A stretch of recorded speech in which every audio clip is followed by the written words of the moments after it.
Well, it's time now for our Clarion Connection with Ron Wilshire. Ron with us here today. Morning, Ron. Morning, Steve. How are you doing? Every day is truly a dream. It is. Hey, how about that Heinz Ward? He's really class. Oh, yeah. I mean, he always said that he wanted to end as a Steeler and always be a Steeler. So, I don't know. I would like to see him go to my Bears, but hey, what are you going to do? Oh, that's a way to go out. Go to the Bears. But today we wanted to talk about Clarion's Cancer Center. It was founded in 2003, but in August 2011, Clarion Hospital's contract with UPMC to operate the Cancer Center expired. And as a result of that, in September 2011, UPMC removed the linear accelerator from Clarion Hospital, effectively closing the radiation therapy for cancer patients. They are working on getting it back, and wanted to talk a little bit about cancer treatment today, and the valuable asset that the Clarion Center provides and can provide again in the future. And I thought it'd be a great idea to invite a cancer survivor, someone that's been through this at the Clarion Hospital. And today I'd like to welcome Pam Zahoran to the program. Thank you. And she's going nice to be here. She's going to tell us all about her experience and her fight back. Pam, while undergoing treatment, was executive director of the Clarion County United Way. And she was able to keep her job going and everything like that. I know, I think she's transitioning into another job not related to the cancer treatment. Correct. And so how are you doing? You're phasing out of your job? Phasing out of my job, going to, and the United Way has been extremely good to me about this. I'm going to stay at the United Way one day a week to keep the books going, write a few grants. And then I've had an excellent opportunity to move to the university part-time and become a student teacher supervisor. Oh, great. Were you a teacher at one time? I was a teacher at one time. I was a teacher at Immaculate Conception Schools for 8 years, and then I helped with the gifted program at Clarion Limestone Schools. And basically my master's is in education, and so it's kind of nice to take a full circle and come back into education. Well, even with the United Way, it's a kind of an education position. Oh my gosh, is it? It opens your eyes to and it is, when I left education, it wasn't quite like this, but social agencies are a major part of our education today. Teachers have their hands full because they have to look at the child's entire life, just not what happens between the days, the hours of the school. So it's nice to know what's out there. Right, so you get some exposure and you know what's going on out there. And a lot of times if someone's not close or their family's not close to an operation, you just really don't know how things work. And that's why I thought it'd be great to have you on to talk about the cancer. When did you first find out about? Actually, I'm on my 4th year, so this is nice. I found out in January. So I always remember because it was during the last presidential election. That's kind of like how I guided things. So it was January 2009, I guess it was. So 2008. So it's been 4 years that I started my treatments. And they do explain to you that once you begin your treatments, that's when your survival begins. So I'm a 4-year survivor. Oh, great. But first you went to McGee Hospital? I did. I went to McGee because I had breast cancer, and I did know that I would need a bilateral mastectomy. And at the time, I was at Brookville Hospital, which did fine, too, identified the cancer, but said, if you really want a good surgeon, let's take you down to McGee. So I went down to McGee Hospital for my surgery. And then there's still cancer that they have to treat after Of course. You know, cancer is one of those vicious not viruses, but infections or whatever. I'm not really sure of the medical terms, but it does have a way to get through your body without you knowing it, either through your blood or through your bones and whatever. So when I went down to McGee, they did identify. I went down and I met with a surgeon and an oncologist. And they did identify that I needed surgery ASAP because it was already into my lymph nodes. I was identified with a stage 3 cancer, and we needed to get this taken care of right away. So I went and met with the surgeon and immediately had my surgery. Now, after you had the surgery, when they were talking about treatment, couldn't McGee offer the treatment? They did. McGee could offer the treatment, but they highly recommended, not just for me, but for anyone, that if there's a way to receive treatment close to home, they find that your recovery rate is so much better. You just feel better, not just because of travel.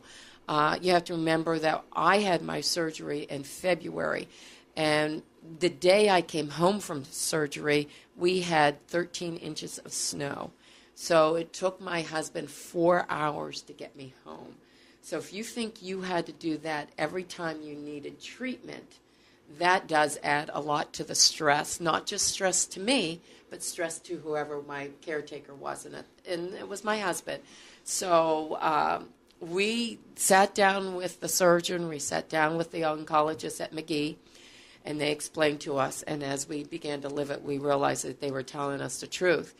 But for the listeners out there, I want you to know that my husband and I, at the time, questioned, did Clarion Cancer Center have the ability to treat the type of cancer that I had? Now, cancer treatment, I believe, comes in two different options, or chemo, which is injection of drugs into the system, and radiological care. And do you always have to take both, or do some people take one and not the other? Every single cancer treatment is different. It's to what you need. In my situation, I needed chemotherapy. I was going to have 6 treatments of chemotherapy with 3 types of drugs at one time, and that was called DAC. And then I went to radiation. Some people have radiation, then chemotherapy. Some people have radiation, surgery, then chemotherapy. It's all, and it's guided, and that's where the research has come in, that it's guided to treat what you specifically have. So not every lady who has breast cancer went through the exact same treatment or the stages that I went through. Now, chemo, how long does that take? Oh, my. And I'm going to tell you, it's very hard for me. I mean, for me, it was a smooth treatment, but when we talk about it, I get queasy. So, and when I walk into the cancer center, and they know that, I get queasy because the feelings start to come back. But in my situation, and I was so glad McGee's, it's actually a prescription. And McGee was so good working with the local cancer center that the prescription went right there to him. So for me, I needed 6 treatments. The treatments were going to be every 21 days. Prior to your treatments, you must go through a battery of tests, blood tests, to make sure that you're strong enough, to make sure your bone is strong enough. And that's another good thing about having it local. You can show up for treatment, have your blood work done, and 25 minutes later, when your blood work comes back, they could say, your body's not ready for treatment, and then you go home. So if you're down in Pittsburgh, you could drive all the way down and then have to come home. And you gear up for treatment. You mentally gear up because it takes about 2 hours, at least it did for me. It's an IV treatment. They give you all types of medicines ahead of time, beginning the day before, to prevent you to have nausea or to slow down your nausea. And so you start all that, and then you literally hope that your blood work comes back fine so you can begin your treatments. Now, I understand Dr. Bob Luderer, who is a board-certified oncologist, has been with the Cancer Center since it started at Clarion, and Tracy Myers, as the Cancer Center manager, plays a pretty big role in the whole operation out there. They all do. You've never met a better staff than I've met at the Cancer Center. In fact, I was recovering from my surgery, and I received a phone call from Dr. Luderer's staff saying, "We want to see you." Dr. Luderer is very aggressive, but compassionate, but very aggressive in his treatment, and he didn't want me to lose 1 week's worth of time. So as I was recovering from the surgery, they highly recommended that I come in and meet with them. And they explained, Dr. Luderer spent over 2 hours with me the first time. He does this with every single patient. And when you're going through cancer, you can just imagine that all the information is overwhelming.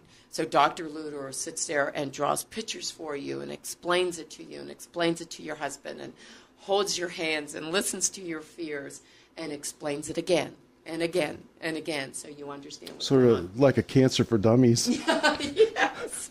Oh, Ron, you're good. Yeah. Well, Yeah. but I think that's, you It know, is there's a 'cause lot you're of in a fog. right, and there's a lot of fear, obviously, I would Constantly. imagine, and sometimes you just need that basic You do. explanation of what's going on. Now, I understand Clarion County has one of the highest rates of cancer in the state of Pennsylvania. Yeah, I kind of knew that going in, not quite as much as I just saw the numbers on that, but cancer affects everyone. When I was identified with cancer, I was just turning 51 years old.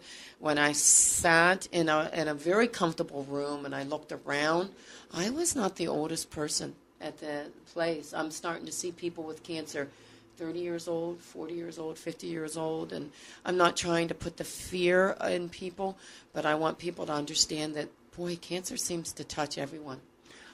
For a long time, you always thought of cancer as maybe attacking someone that's older than you, Yes, no matter what your yes, age is. Yes. And I'm healthy. I mean, Yeah, I'm training yeah. for a half marathon right now. It caught me off guard because it was not in my family. My grandmother died at the age of 95 on both sides. So we knew that the cancer was not. My mom is still living at the age of 85, no cancer. And we even had the genetic test for me, and nothing. So, Well, what do you, and we can't offer any authoritative opinion here, but why so much cancer in Clarion County? boy, if I had that answer, I don't want to say environment. I don't know what else there is. You know, I really do not know. My well water has been tested over and over again. I have spring-fed well water. I ate combination of all kinds of meats. I mean, I didn't do anything weird that everybody else does not do. And I was just one of the unlucky ones that mine was induced by hormones. We do know that. Where I received so much enriched hormones, I don't know. I really don't know. Right. Well, obviously, people are. Oh boy, many wouldn't I people be? a lot smarter than us are looking for the. It's interesting if it's not when you get over the fear. It's kind of interesting to try to find out how this happened. In 2009, the last year for statistics, there were 292 cases of cancer detected in Clarion County, and it's increased significantly after that. So now with the oncology equipment removed from the cancer center, I understand the hospital transferred all radiation oncology services for Clarion patients to Seneca, Catania, and Du Bois. Transportation for the patients subsidized by the Clarion Hospital Foundation, and I believe they're working with the Clarion Area Agency on Aging to make sure the people. So the cancer center is still treating cancer there. They're doing the chemo there, and they hope to have the radiation equipment within a short time there. I think so. Like we're hoping by fall or maybe winter of next year. The difference with chemo, you can see the effects on someone. You do lose your hair. You become very weak. You are ill. With radiation, many people think radiation is not as effective. It is effective on you, but doesn't have the consequences on your body. But radiation just zaps your energy. You just become exhausted with radiation. And the thought that somebody has to travel, and radiation, you have the treatment every single day minus weekends. The thought that somebody has to travel 30 minutes every day one way to get a radiation treatment is tiring, more than you can even understand unless you've gone through it. And my heart goes out to those patients at this time. Let's talk a little bit more about the radiation aspect of cancer treatment after a commercial break. Whether I'm training for a marathon, kickboxing, or lifting, I train to add muscle and build my inner strength. I am proud that I was born this way, driven. That's why I serve in the United States Coast Guard. You can find me on a Coast Guard cutter, along with my shipmates, who are a lot like me, driven and committed to our country and the safety of our citizens. We were born for the Coast Guard. If you were born ready, learn more at GoCoastGuard.com. Sponsored by the United States Coast Guard in cooperation with the Pennsylvania Association of Broadcasters and this station.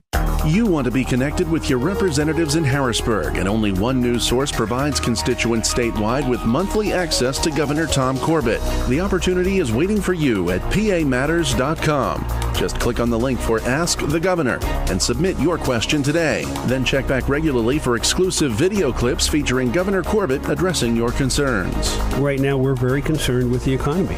As you know, unemployment continues to tick up at this point in time, and the economy is not improving. In fact, it seems to be getting worse. Information on our next scheduled program is available right now at pamatters.com, your source for news and special features from Radio Pennsylvania. Ask the Governor is an exclusive presentation of Radio PA, pamatters.com, and Top Flight Media, and it's brought to you by the Pennsylvania Propane Association and your local propane service provider. This is Governor Tom Corbett. I'm ready to take your questions, so stop by pamatters.com today.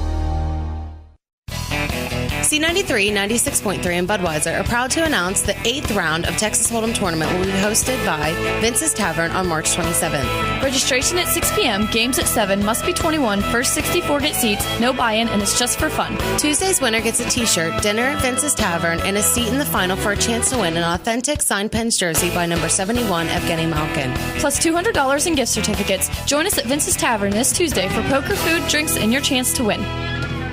Welcome back to Clarion Connection. I'm Ron Wilshire, talking today with Pam Zahoran, a cancer survivor, and we're talking about treatment she received at the Clarion Hospital Cancer Center. Before the break, we were talking about the radiation treatment you received. Now, let's talk a little bit more about that. How do they determine what you receive, and who makes that decision, and who actually administers it then?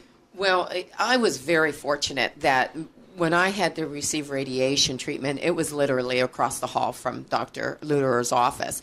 And now, even in this day and age with everything on the internet or whatever, you still had to carry your files. You wanted to make sure that your files from McGee went to Dr. Luderer.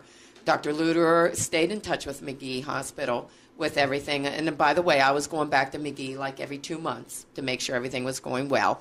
And then the files were walked across the hall, and then I met with Dr. G, who was at the radiation, reviewing everything, and then they did another test.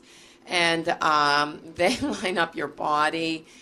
They tattoo your body, so when they line up the machine, it can directly affect the area. Some people have radiation on multiple parts of their body. Some people, as again, it all depends on the type of cancer you have. So after meeting with Dr. G, I spent 45 minutes with the radiologist, who, by the way, lived in Emlington. And it was so nice to talk with them because they were very local, too. And they pinpoint your area, and then you begin your radiation treatments. In a chamber, it kind of reminded me of Star Trek or Dr. Spock or something, because they put you in this chamber, and they line you up and make sure you're comfortable, and then they close these big steel doors. You can hear everything shut. It's very quiet, and then zzz, and this machine goes around, and it was kind of scary. But they would keep on talking to you. Are you okay? Everything all right? Can you stay still? Etc. And then the big doors open up, and you walk out, and you're done. Well, I understand after chemo, there's definitely a physical reaction. Do you feel anything different after the radiation treatment? The radiation, because mentally I thought, my gosh, I'm done with chemo. This is it. I'm ready to get going. And, of course, your hair slowly starts to come back. And I always wore a bandana, so people started noticing. And the color, and you're not so ashen. But, my goodness, I couldn't believe how tired I was. With radiation, I was able to keep my job going without any kind of interference. My radiation treatment was 8 in the morning. I was at the office by 9. But I'm going to tell you, by 2 in the afternoon, and the United Way was very good to me at this time, I closed the office, I went home, and I slept about 90 minutes every day. Wow. Then went to sleep at night. Now, were there any problems with glowing in the dark? No. The only thing with radiation, and you do have to protect your body, of course. Well, and this was chemo. I'm only allowed, and they do encourage 10 minutes of unprotected sun, but then I had to cover my body. But oddly, I was still very, very cold. So it was easy for me to be out in the sun because I was covered up quite a bit.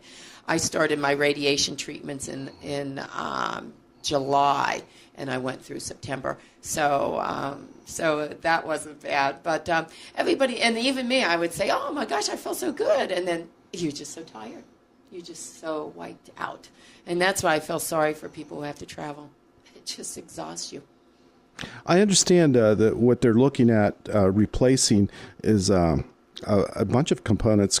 A linear accelerator valued at $1.9 million, computerized axial tomography, a CAT scanner valued at $1.1 million, and a magnetic resonance MRI scanner, $600,000, and a nuclear camera, $600,000, totaling $4,200 and 42 million. You know, when you get so many zeros, you know, and it's sort of unbelievable, just like cancer too, that it would cost that much. But the hospital has made a commitment to secure this equipment and move on, which will bring the service back to Clarion. And like you say, if you weren't involved with it, you might say, well, you could go someplace else and get it. But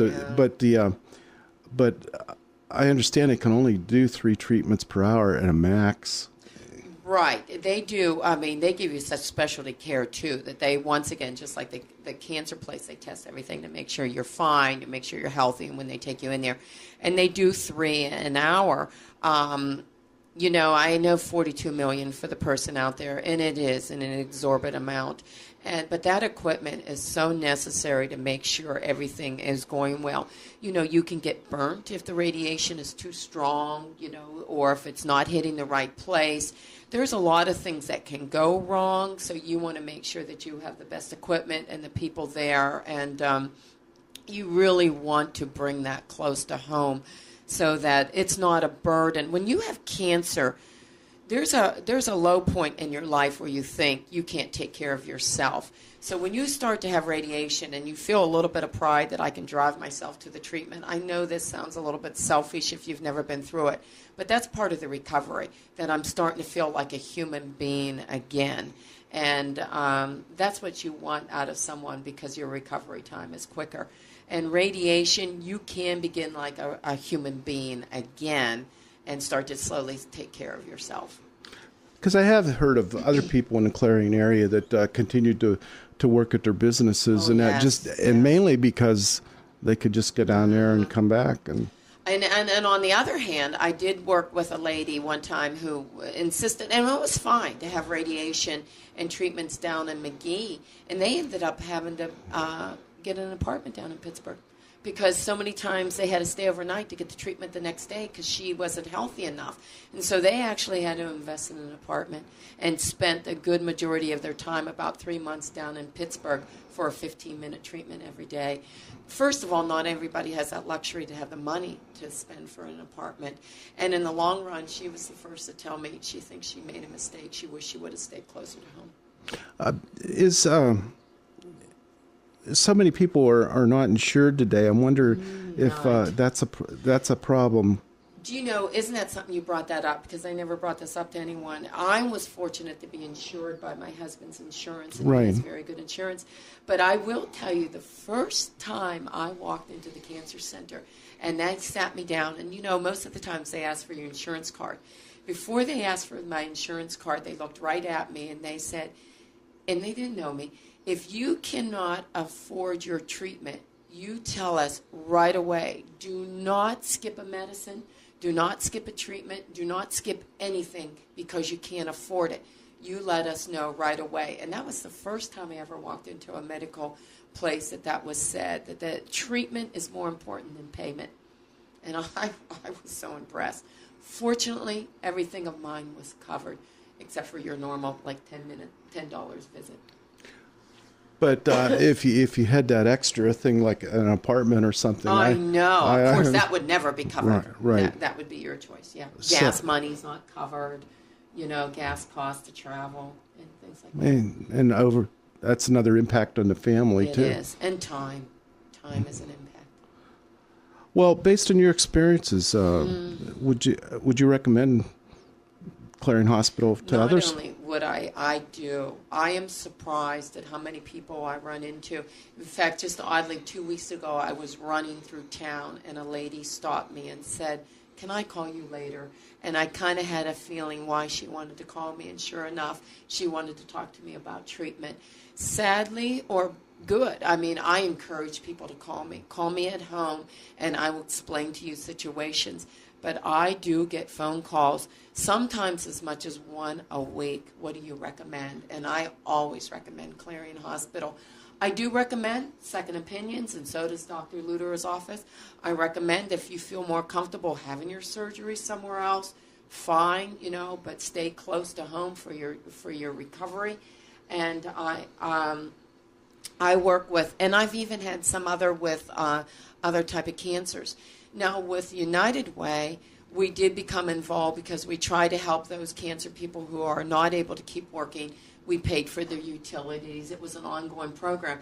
So I met some cancer treatment people that way too, and always highly recommended the cancer unit. The people with cancer that you've met, do they come from different backgrounds? All different backgrounds. You never know who has cancer. You know that some people, I think the one that broke my heart the most was one time I was out with United Way, and there was a person right here on the line working in a factory and had treatments and then would go to factory work that afternoon. Teachers who would have treatments and teach that afternoon. All across the board. All ages, all financial, economic backgrounds, all educational backgrounds. So you never can tell. Cancer's not selective. It chooses everyone. How's the research going on cancer? I think it's getting a lot better because treatments are a lot better and more pinpointed that they possibly can be. Cancer survivor rate is up. Cancer is not the death sentence that it was even 10 years ago. And I think it's becoming detectable at an earlier stage, which makes it much more treatable. And I don't want to put the fear in anyone. You will survive the treatments. Just pay attention to what the doctor says. Take care of your body. Don't try to beat your body up. Understand that it's a little bit rough, but you will get through it. Don't beat your body up and you're training for a marathon? That's because I feel so great. Oh, that's great. Boy, Dr. Luder is an amazing asset for the community. He was my doctor before with internal medicine before he went there, and he's always offers such practical advice. Make sure you keep your health options open as much as possible, and so I can see him advising for second opinion. Oh yes. Now, you mentioned early detection. I imagine that's crucial in fighting cancer. It is. And it's sad. I hear people say, well, the mammogram must have missed it or something like that. No, they're just getting a little bit closer. I had a mammogram in February. My cancer showed up in June. The mammogram didn't miss it. It's just the way it starts to grow. And it is getting better and better. So I always encourage people, don't get bitter. If cancer was missed somehow or something, suck it up, take care of it, and move on and treat it. If you go through treatment bitter, mentally, I do believe that it has an effect on your... Well, sometimes cancer can grow faster in certain individuals, and so if it's missed one time, it's important to keep... By the time mine was identified, and I identified it myself, it grew weekly. So that's why it was ASAP for surgery. Well, Pam, thanks for joining us on Clarion Connection and talking about your experiences. It's great. Steve, when we were talking earlier this morning, his intro had mentioned someone he knows pretty young that's in the same situation. Yeah, it's my friend Kyle up in the Hickory area. As of his 16th birthday, he spent it up there. He had a do-rag on and still plays guitars. He's actually he performed up in Erie with a band up on one of the big stages up there, and is just as of this week or so is finally able to have enough hair back that he's not wearing his hat and things like that. So it truly is any age. It is truly any age, Thanks, Steve, for sharing that, and thanks again, Pam. You're welcome. Thanks for listening to Clarion Connection, and we'll see you next week. All right, Ron, do we have anything on the books for next week here? We're looking at several